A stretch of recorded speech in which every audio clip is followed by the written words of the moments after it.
president of the UW Board of Regents says he'll continue to push for more state funding for the UW system. Next week, state lawmakers will vote on a scaled-back version of the UW system budget that is compared to what Governor Tony Evers originally proposed. Rose Schmidt is here now to explain how that will impact faculty and staff. Rose? Yes, well, new Regent President Drew Petersen says he believes he made a reasonable request to the Budget Committee, and they'll continue to make the case to state lawmakers that universities should get more money to help invest in students and retain those who teach them. We need people to come and teach. Interest is growing for students at UW-Madison wanting to study chemistry.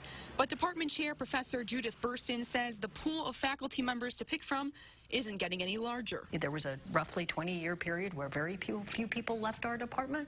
And over the last 5-6 years, we've seen quite a number of departures. The question being why.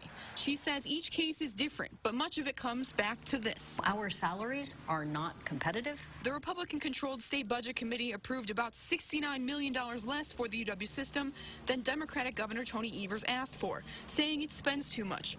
But new UW Board of Regents President Drew Petersen says a lot can change in budget negotiations over the next 2 weeks. I, along with other folks in the system and on the board, are continuing to make the case that this is a terrific reinvestment, and we're optimistic that we'll see additional dollars. Under the plan the committee approved, UW campuses would continue to freeze in-state tuition for 2 years, but the state would not provide the funding for that freeze. The Board of Regents had previously supported a tuition freeze with the recognition that there'd be reinvestment for things like faculty salaries, like public safety. UW staff members would also see a 2% pay increase each year under the plan the Budget Committee approved. But by not funding the tuition freeze, universities would have to allocate about $16 million from other places to cover staff salaries, meaning cuts will have to be made in other places, like supplies in Professor Burston's classrooms. We have to struggle to be able to cover the demand.